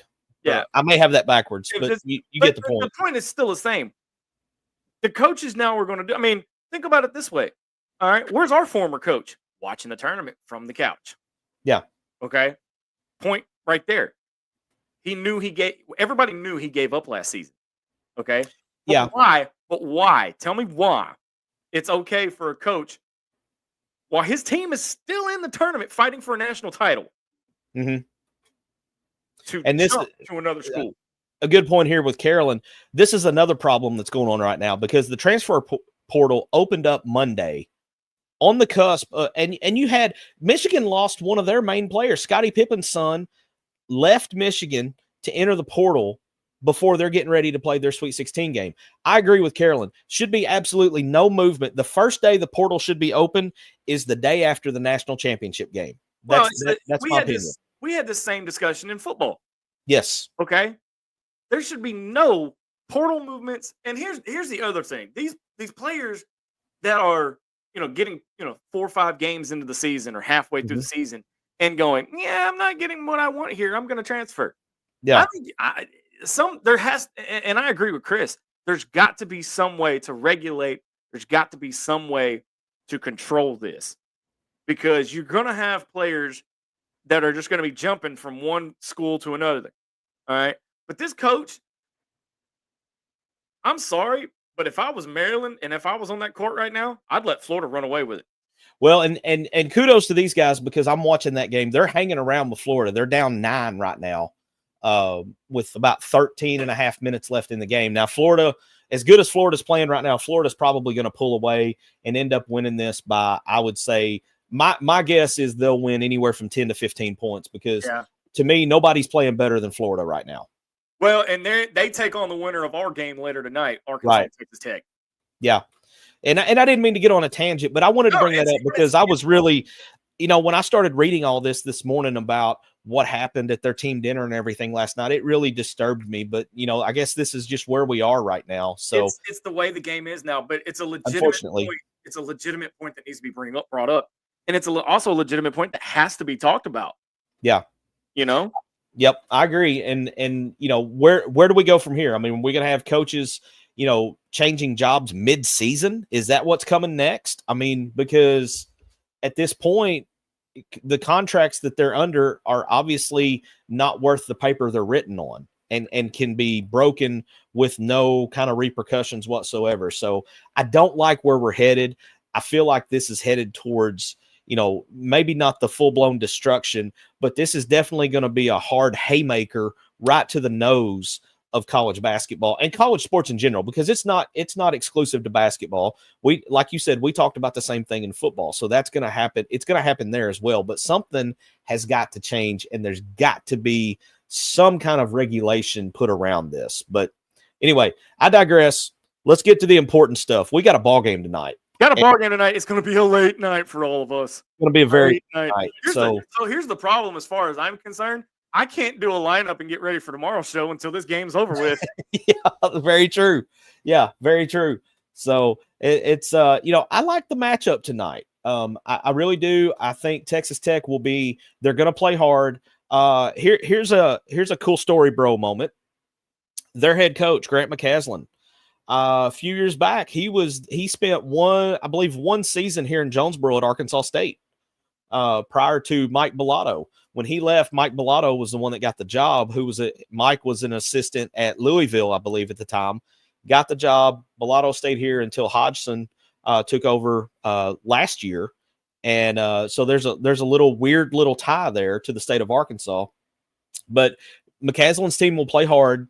They will play. They don't play as fast as Arkansas does. They play at a what I would call a moderate pace. They'll run if it's there, but they're not going to force the issue. Now, MC, correct me if I'm wrong, because I've seen a lot of tape on Texas Tech. They don't drive all the way. They're perimeter shooters. So if we shut down the 3-point game, the chances for us to win this game are a lot better if we shut them down on the perimeter. One similarity to this game from the St. John game is controlling the 3-point shot. St. John's had some outside shooters. I feel like Texas Tech is a better shooting team from deep, and that's where they make their money. Now, JT Toppin can go inside and play a little bit as well. But if Arkansas's defense can stifle their 3-point shooting the way they did St. John's, and I don't know if you guys saw this or not, but there was a historical stat made in the St. John's game.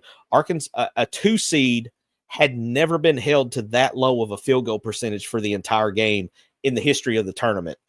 And I believe St. John shot 28% from the field as a whole. So that was a record. And I mean, that game, you saw, we came to play, and I've got to agree with Matt Hart here. Foul trouble is what scares me. Yeah. We've got to stay out of foul trouble early. And I like the aggressiveness of Arkansas, don't get me wrong, but you've only got a limited amount of guys to go to on the bench. You cannot get into foul trouble early on in the game. Yeah. And that's key, because here's a worst case scenario for Arkansas.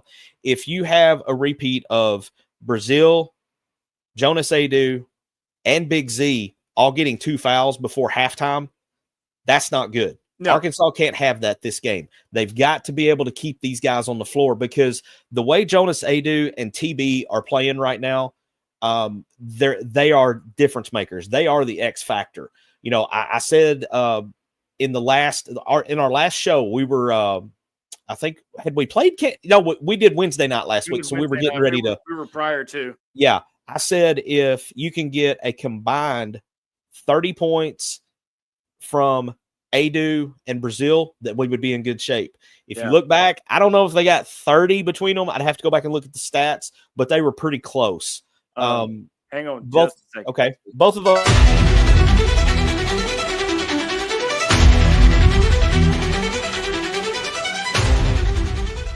Let me talk to you. I don't know if you'd actually consider this breaking news, but 7 minutes to go in the half, Alabama's fixing to break 100 points on BYU. Oh my God. 7 minutes left? 7 minutes to go, and the score right now, as it stands, is 97-76 Alabama. Wow. That's putting belt to the backside. I didn't mean to cut you off, MC. No, that's okay. Because they're at BYU's at the foul line right now. But hey, man, I feel like if people are tuning into us, we owe it to them to give them the scores. Absolutely. I love this time of year, dude. I really do. I was lost Monday and Tuesday because Thursday, Friday, Saturday, Sunday, all I did was watch hoops. And we get around to Monday night and there's nothing there. And I'm like, what do I do? Well, I mean, if you're a wrestling fan, there's Monday night Raw. Yeah, but it's not the same, man. It's not the same. I would just like to go on record, though, and say that the football guy is in first place in our ITHP bracket challenge. Thank you very much. So put your finger up for me, dang it. Yeah, we have to acknowledge that. We have to acknowledge that the football guy is leading the pick'em right now. T-Man can talk all he wants, but who's in first place, baby? Yeah. Who's in first place? Me. Hey, I gotta throw this comment up because I want to address this. From Matt Hart. A minute ago, Okay. I didn't see it. That's my bad. Matt Hart over at Hog HQ. Toppin doesn't scare me. What about y'all? So here's the thing with Toppin. Very streaky guy. He's one of those that if he's on, he'll probably have a career night. But if he's off, I like our chances of him staying cold and not being able to find his groove. I think I want to see. I don't know who you put on him defensively. I don't know. But we've not talked about the big pink elephant in the room, and that's whether or not Adu Thiero is going to play. I don't. Yeah, exactly. I don't know if it's mine. I don't know. I don't look. Yeah. I don't know. I'm gonna pull a Sam Pittman card and say I don't know. Yeah, I don't either. I mean, it could be. It could be one of those where Cal was playing mind games, or they could roll him out there for a little bit. 5:48 to go in the game. Alabama just broke 100 points. I mean, that's like 90s ball. That's like 90s scoring level there. So hey, I want to point out something real quick. Justin Ashmore says, "Love the Sunday Diamond Hog drip, y'all." Hey, that's how we do it. If you missed it, the first on our extended edition, the first hour was Chris. I'm gonna butcher his name. Lanzilli. I keep wanting to say it weird. Outfielder. Outfielder on the 2022 Omaha team. Yeah. Big shout out to Justin and Nikki. Actually, happy birthday, belated happy birthday to Nikki. Her birthday was yesterday. She sent us a picture when her jersey came in, and she's been repping Inside the Hawg Pen on her custom made jersey. So we appreciate Justin and Nikki for repping us. MC, when you look at this matchup and the more or less the road to the Final Four, road to the title game next, was it next weekend? Yeah, Final Four be next weekend. What does the road look like for Arkansas from your perspective? I mean, for me, you've got to get through Florida, and Florida's struggling with Maryland to pull away from Maryland right now. Yeah, I mean, it's kind of a superstitious thing in basketball, especially in tournament play. You try not to talk too much about the next step till you complete the one in front of you. But that said, looking ahead, if Arkansas wins tonight, most likely they're going to play Florida. I don't like how we match up with Florida. I know back when we played them, I believe it was in January at Bud Walton Arena, we had moments in the game where it felt like we could climb our way back into the game. And granted, both teams are completely different now, so it's difficult to even use that as a comparison. But the way Florida's playing right now, I mean, they're 12 points up right now with 10 minutes left. and this is their largest lead of the game. Florida feels like to me, first off, I don't see a weakness with them. They can shoot outside. They can go inside. They have great ball handlers. They play really good defense. And they are a very smart team. They know when to push the issue and when to kind of pull back and let the offense set up. And there's not a lot of teams that can do that on a consistent basis. Now this is tournament time. Arkansas is a completely different team now. Crazy things have happened to this point in this tournament, and they could continue to happen. If Arkansas wins tonight, their confidence to me goes through the roof. I mean, the confidence is already there because you knocked out 2 Hall of Fame coaches already on your way to the Sweet 16. And this whole thing of, they put us in the coffin, but they forgot the nails.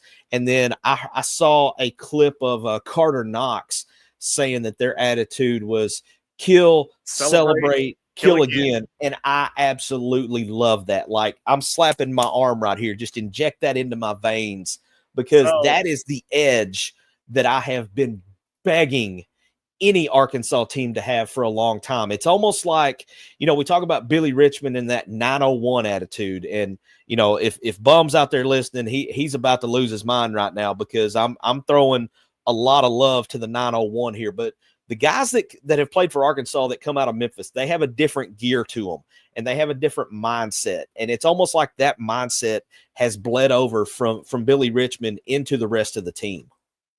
Yeah, I've got the stats pulled up here. Billy Richmond had 16 points off the bench. You had John L. Davis with 13 and Carter Knox with 15 in that St. John game. Well, and to expand a little more on the attitude and the edge that I'm just absolutely loving right now. There was an article came out and they re-ranked the 16 teams remaining, and Arkansas was 16th.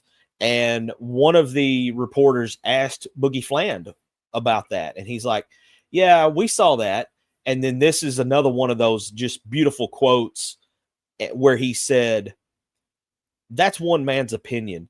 We had a purpose as this team long before anybody had an opinion." And I'm just sitting over here, I'm about to go Hulk Hogan and just rip my shirt off because that's an edge and an attitude of a dangerous team. You let a team with that attitude get confidence, and you don't want to be the next team in front of them. Well, and I'm looking at the stats from that game. 9%. St. John shot 9%. 9. Yeah. Well, we didn't shoot very good either. We're going to have to shoot better tonight. 11%.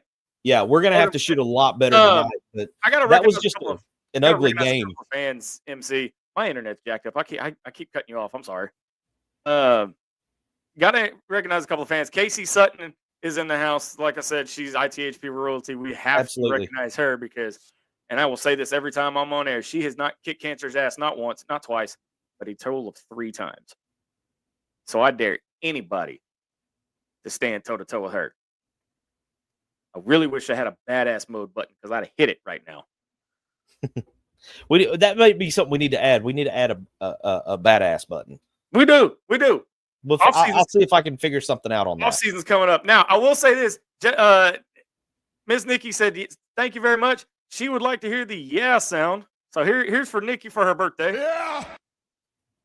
Yeah. So, but no, when you look at the other teams in the Sweet 16, you've got Alabama, who's just on a complete tear right now. Yeah. And you've got Florida. Now, the matchup of the night, obviously, from our point of view, is going to be Texas and Texas Tech and us. Yeah, us and Texas Tech. But the matchup of the night, I think everybody's looking at is the All-SEC matchup between Tennessee and Kentucky. Yeah. Now, me personally, I'm praying to the basketball gods above that Tennessee wipes the floor with those wild words I can't say on air. I am in no way, shape, form, whatever, anywhere close to a fan of that ugly orange color. But I'll say this, and if my boys Daryl Hobby and Jeremy Martin are watching, they're never going to let me forget this. But I'll be singing Rocky Top tonight just because I can't deal with Kentucky. And did you notice Zach, and I know you noticed this because we talked about it. Have you noticed that once Cal made the Sweet 16, suddenly all these Kentucky fans are wanting to talk about a truce? I'm so glad you brought that up. And and a ceasefire and just, hey, let's just, we're all better off. Everybody needed it. No. Here's the thing. All right.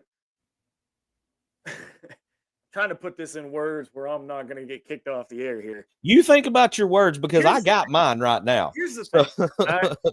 Here's the thing. We weren't the ones chirping.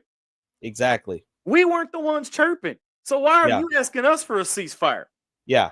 Y'all started this mess. I almost said a political comment. Y'all started this mess a year ago. Okay, when on a year ago at the national championship game, because that's the day that Cal, the rumors really started, having some smoke to them, and then from that point forward, Kentucky fans were all over. I mean, I had more Kentucky fans in my mentions on Twitter than I had Arkansas fans, and it didn't matter what it was about. I'm an admin in several of these Arkansas groups on Facebook. By the way, appreciate all the guys. Let me be an admin, but there was when he made the Sweet 16, when that team made the Sweet 16, there was a mass exodus of Kentucky fans because they all joined because they wanted in and they wanted to chirp at our fan base. Oh, so you're saying it looked like Rupp with about 4 minutes left in the game when we went up there? Yes. Yeah. That's exactly what it looked like. I don't understand. Okay. You guys are in the Sweet 16 too. Shut up.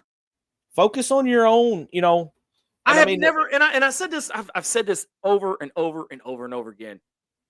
I've never seen a fan base so freaking obsessed with an ex-coach. Yeah, like a psychotic, red flagged, ex-girlfriend that just won't leave you alone after the breakup. Yeah, and it just it. Like when she was the one that kept threatening, I'm going to break up, and then you finally get enough and say, all right, I'm out of here, I'm gone. And then, well, you can't break up with me. I was going to break up with you. That's what they're like.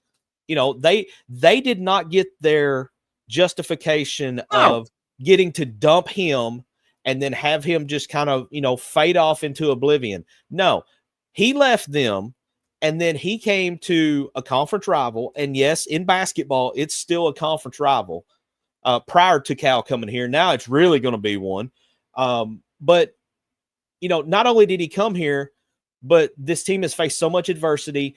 They pulled it together right here at the end of the season. And now, nobody had us here. It's just like Cal said, everybody left us for dead. We were the roadkill setting off on the shoulder.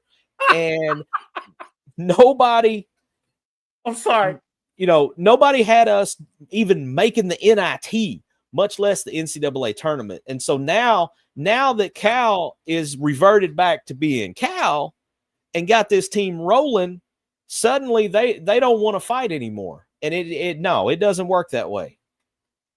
I'm okay. I'm not going to put this comment on air. I'm just going to say this. Carolyn, you ain't right. Oh, I got to go look for it now. You ain't right. You ain't right.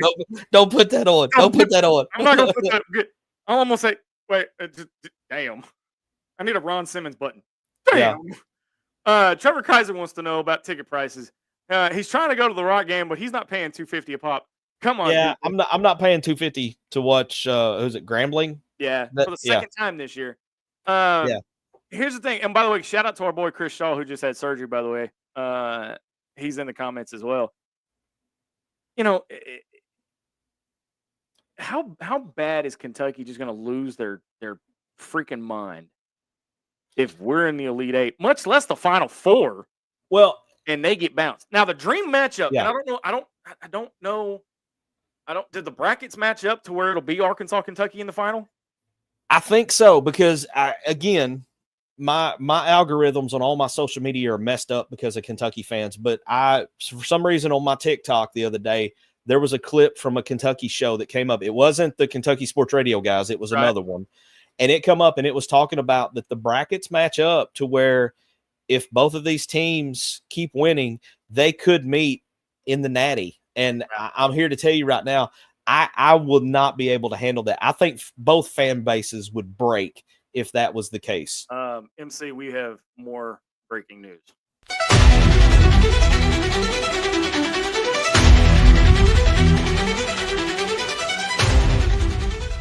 Let me talk to you.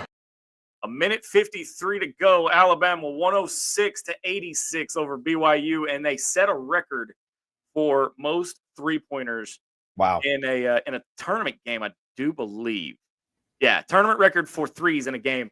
Let me see if I can get those stats pulled up. Hang on just a second, MC. While you're doing that, I'll give an update.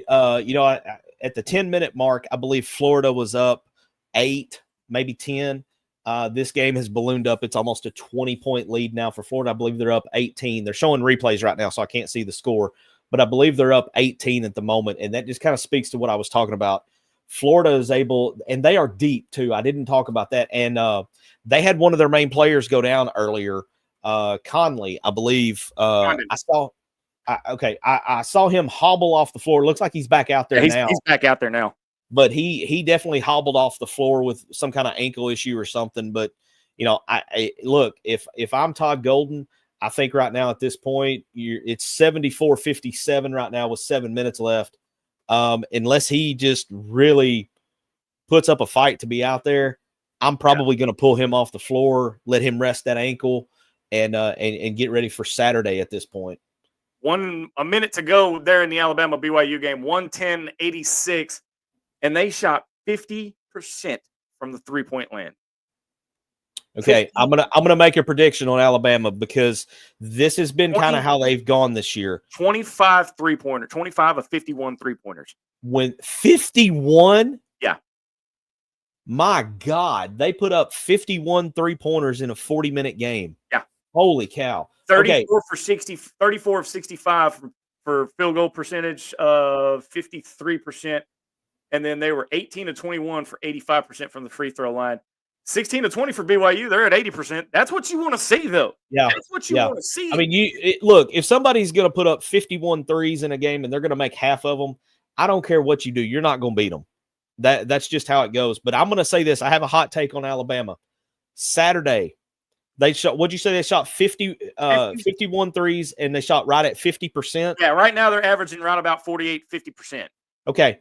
My hot take for Saturday, they will not shoot over 31% from the 3-point line on Saturday. Let me see. Carolyn, and she's been on one tonight. Carolyn is the what we like to call our fan of the night because she's been bringing it.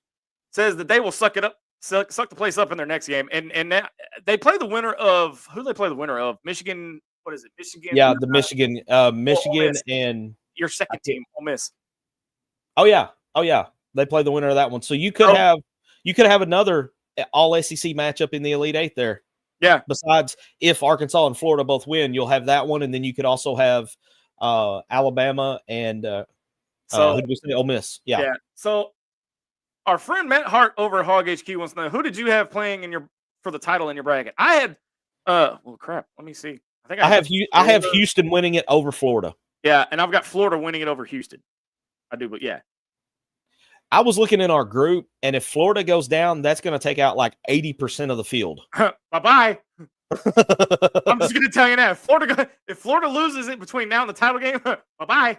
Yeah, that's going to – and I've already lost one Final Four team. I've lost Wisconsin. When Wisconsin went down, I've still got 3 of my 4, so I'm at 99% for the bracket. Yeah. And I it's one of those that a lot of this, by the way, the game with BYU and Alabama just went final. 113-88 is your final score. Alabama walks away with it. I hope y'all took the over in that game. Yeah, because whoever took the over they just made a little money. Booty amount of money. I think I had Auburn, but I don't remember over who. Look, Auburn's vulnerable. Auburn's not winning it. I don't think they'll win it because if I remember correctly, if they get to the Final Four, they're probably going to match up with Florida. And again, here we are. We're sitting here. We're talking about Florida. We're talking about Auburn. We've talked a little bit about Duke. Nobody's talking about Houston, and that's my pick. My pick is Houston to win it all. we had Duke being the first number 1 seed to go down. Yeah, I missed that one. Well, technically, no, I haven't missed it yet, but I might be eating that Nutella covered biscuit before it's all said and done. So, I'm going to revel in that, because for as many times as y'all called me out for being wrong, thank God, and in basketball season too. Oh, yeah.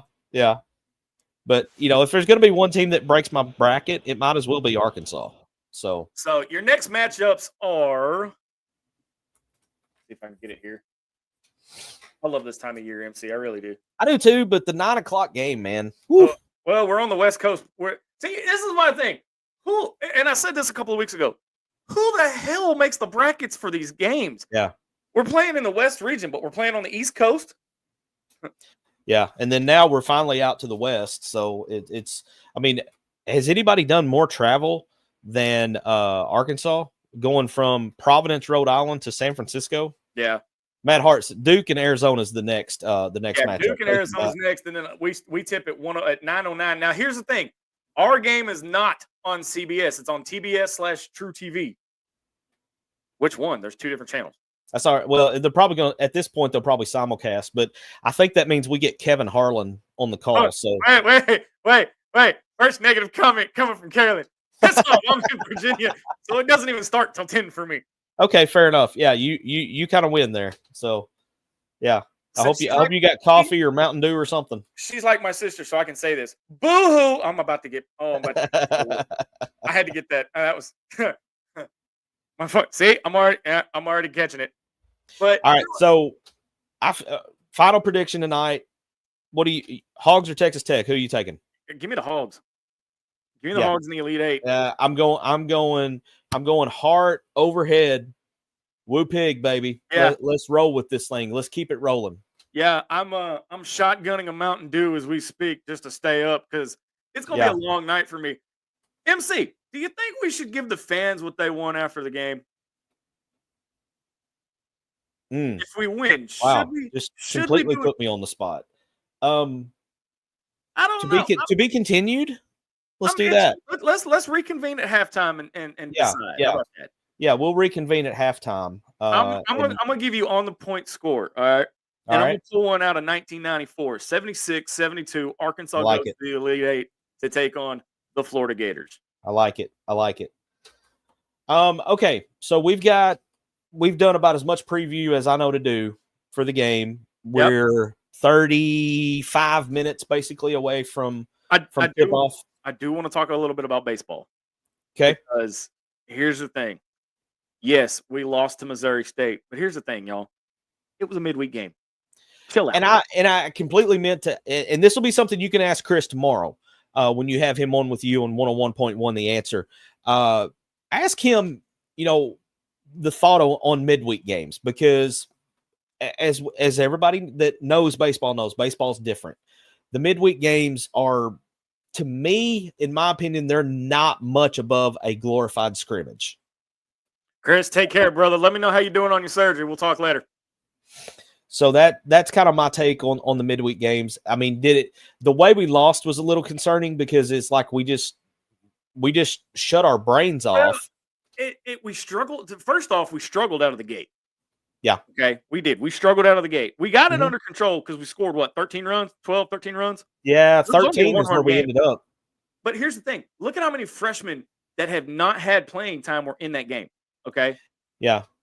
You had a lot of guys that normally don't play on the weekends, and that's what you do with midweek games. You get these guys experience that haven't been in there yet. I personally, I don't like to lose, but at the same time, I didn't lose any sleep over the fact that we lost a midweek game. Did it bother me that it was Missouri State? A little bit, because there's a bit of a rivalry if you go back a budding rivalry there. Yeah, but at the same time, MC, this has been the MO of DVH for a while now. Yep. Okay, because you don't see now. You did have the Alloy brothers hitting. You did have some of the starters in there, yes. But DVH uses these games to basically assess the rest of the team. That's a great way to put it. Yeah. Okay. It's not that he doesn't have any faith in winning the game, but he uses these as kind of a measuring stick. if you will, because you'll see some people that you don't really see, or you see true freshmen or redshirt freshmen or other transfers, because the team is so deep, you're not going to be able to see everybody on the weekend. Right. And yeah, Justin's right. The pitching and the errors, but again, freshmen, guys that haven't played, Yeah. you don't have the staples in those spots. I'll say the biggest disappointment for me in that game was, and I know we're not big on trashing guys by name, but I mean, he had a bad night. I'm going to call him out for it. Will McIntyre, as seasoned as he is, and one of the older guys, he didn't look like he had a bad night. Yeah. I mean, it's just one of those nights where it wasn't going his way. It's nothing against him. He'll probably come out his next time out, and it'll be 3 up, 3 down, as Phil likes to say, good morning, good afternoon, good night. Yep. It'll be a great outing for him. But on this particular night, it just wasn't happening, for whatever reason. And you've got Vandy coming up this weekend in Nashville. That's a big one. That's a big one series. because it's hard. And I swear to God, if I'm watching that game and I hear the damn Vandy whistler, I think I might actually rip my ears off. He's going to be there. I looked all over for that dude when I went to Hoover last year. It's like he was some kind of mirage or camouflage or something, because I could hear him. I just never could find him. And it might be better that I didn't find him. But here's my thing. And again, I'm a fan first. So if y'all are offended by what I'm about to say, sorry, but I'm not. I wish somebody just walk up behind him and just hit him. Just smack him, slap him in the back of the head. Don't get assault charges, people. But it'd be funny if I get out mid-whistle. Well, and I'll say this. It is just as annoying in person as it is on TV. Okay, I had to look this up before I said it, but I was correct. We have not won a baseball series in Vanderbilt since 2010. That can't be right. That's what Grok is saying. The last time we won a series, not the last time we won their period, but the last time we won a series, yeah, 2010. Sure? I'm reading. That's what Grok says. So, and I had heard on either one of the radio shows or another podcast like ours or something that it had been a while, but I was thinking it was like 2015. Yeah, I didn't think it was. I figured it was closer than that. Yeah. Okay, so we've talked about baseball. We've talked about the guys in the tournament. Here's something that I want to talk about that we normally don't. Arkansas women's basketball has a new head hog because Mike Neighbors, we wish him well. He's now an assistant with the LA Sparks. I don't know what it is about our former coaches and them bolting to LA. It's nothing but never mind. I can't say what I'll say this. I'm glad to see Neighbors land on his feet. It just, for whatever reason, man, it stopped working here. Yeah, it just the gears quit. Yeah, quit grinding, and I don't know much about Kelsi. Is it Kelsi Musick? She was at Earl Roberts prior to coming here. Had not to me this is a bit concerning because she had not taken Earl Roberts to the NCAA tournament in the time that she was there. She did improve the record while she was there. 2-3 years, I believe, is what she was there. Didn't she? Didn't she come into Bud Walton this year and like spank us? Yes. Spank us very, very badly. Yeah, I mean, but who didn't? On top of all that, now you've got 2 transfers in the portal too. Well, and then not only that, it's I don't want to be disrespectful to the new hire. I'm willing to give her a chance, but the names you hear thrown out that might be interested in this job, and you look at their resumes, and then one of them ends up going to Missouri, the other one ends up going to Arizona State, and then it's like it's almost like we were turned down on our first 2, 3, 4 options, and this is what was left. Let me tell you why. Okay, we had Molly Miller, and from what I've been told, and I'm working on confirming what I've been told, but rumor has it. I'm not going to say the S word because it'll trigger somebody, but rumor has it that the only reason Mike walked away and they gave him the decision, the choice to resign, was because they could hire and had Molly Miller in the bag. Okay, but they were in somewhat of a bidding war with Arizona State. And as that price went up, Hunter Needachek said, I'm not going to pay that. He met his limit. So how his many times have we heard this exact scenario play out? It gets deeper. Okay, it gets deeper. That's never mind. So now you're left scrambling because your number 2 didn't want the job. Okay, Destiny Rogers got an extension at A-State. Yeah. Okay, so now you don't know what to do. Does this sound familiar? Does this storyline sound familiar? Yeah. 5 years ago. Yeah, we've seen this movie a few times now. I think MC says it in our intro. We've seen this movie before. Mm-hmm. It's now become a pattern. Now, again, what's the common denominator in this pattern? I'm going to give Kelsi Musick a chance. Yeah, I will too. Okay? Yeah. But here's the thing. She has got such an uphill battle going against her because where's the NIL money? Okay. Yeah. She doesn't have the war chest that John Calipari's got. She doesn't have a chicken man in her corner. No. She's got her work cut out for her. The biggest kudos to her for the taking biggest question task, I have. The biggest question I have is not can she win or will she win? Will the administration allow her to have success? And that's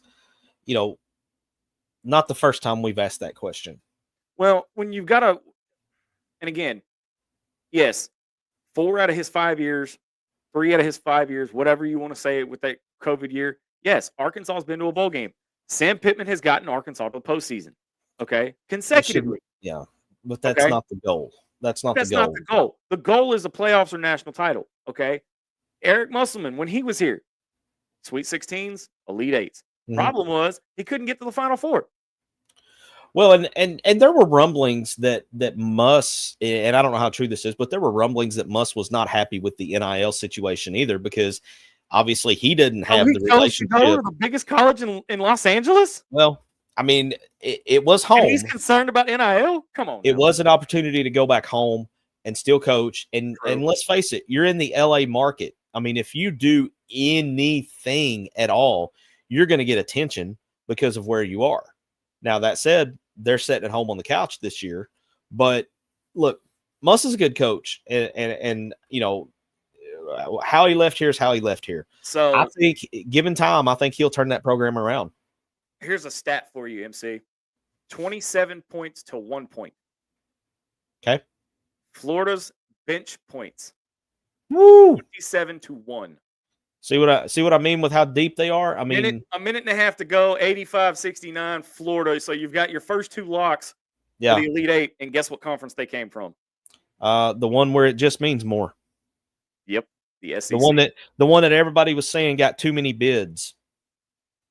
Hey, so and y'all know, like Ric Flair said in the 80s, to be the man, you got to beat the man. Well, and you guys know I'm not the big flag waver for the SEC as a whole. I don't do that, but I would like to revisit some of these people that said that the SEC didn't deserve the 14 bids because you've got 25% of the Sweet 16, and now you've already got 2 teams in the Elite 8 with a chance of more. I mean, it is what it is. Florida had 40 rebounds in this game. That's ridiculous. That is just absolutely ridiculous. 16 assists, 17 turnovers. Oh, I'm sorry. That was 28 to 30, 36-28 was points in the paint.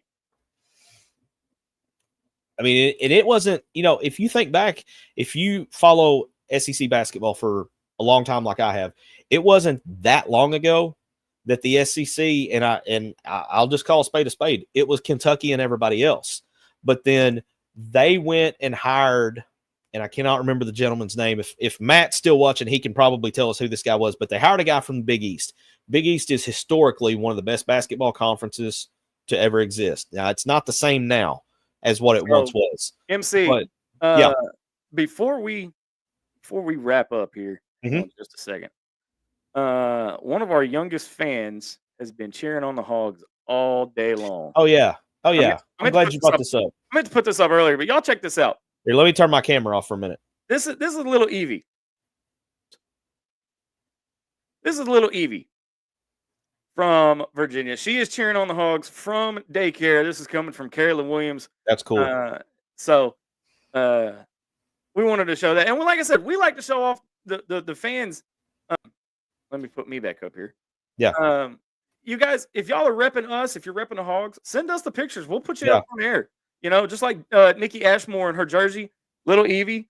You know, so we're all about fans. Like I said, we're fans ourselves. You know, Loki wants to know, where's all the blue bloods? I just like to say right now, Auburn, not a blue blood. Yeah. Not yet. They're not a blue blood. They're trying. They're trying, but they're not there yet. So, all right. So I want to. 71 looks like your final from the Florida Maryland game. So Florida awaits the winner of Texas Tech and Arkansas coming up at 9:09 and just over 20 minutes. About 20 minutes. So I want to do hot take on tonight's game, and then you can send us out. All right. What's your hot take on tonight's game? I think we see a Duthiero. I think Cal's been keeping him under wraps just to kind of throw Texas Tech off. But I don't think you're going to. Well, and I've been going back and forth on this. Because I don't know, because he said Boogie Flam was only going to get 10 to 15 minutes, but he ended up playing like he played like a 25. It all depends on how Thiero's knee is. Yeah. We could see him as little as 5 minutes. We could see him play, 20 to 25. We don't know. Yeah. These guys have got to get locked in. Yeah. But I think they are. I think you're going to see Arkansas be the third team to lock in to the Elite Eight. And the train keeps on rolling, dude. Here's my hot take on the night. Big Z gets us a double-double. Oh, he's been struggling. He has not been himself. He's overdue for a good game. Oh. Big Z, I'm gonna say Big Z goes 14-10 tonight. And I'll say this right now, we get 14 points from Big Z tonight after the way he's been playing so far, we're headed to the Elite Eight. Louder. I'm ready, man. I'm ready. I gotta go downstairs and get some food and then come back up here, but I'm ready. So tip-off is just under 20 minutes away. We're gonna go ahead and wrap it up a little bit early so you guys can get your drinks, get your food, get an energy drink, or better get that caffeine. Get a 5-hour energy because it's gonna be a long night. We may or may not do post-game, but guess what? Turn your notifications on your social media platforms because you never know the loudest mouth in the fan base and his wild band of misfits are gonna say.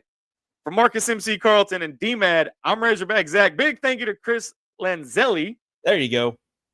And we'll get to talk to him in the morning. I'm excited. 101.1 FM, The Answer, 501-823-0965. And for those of you that watch the live stream, I'm going to have a very special guest in studio.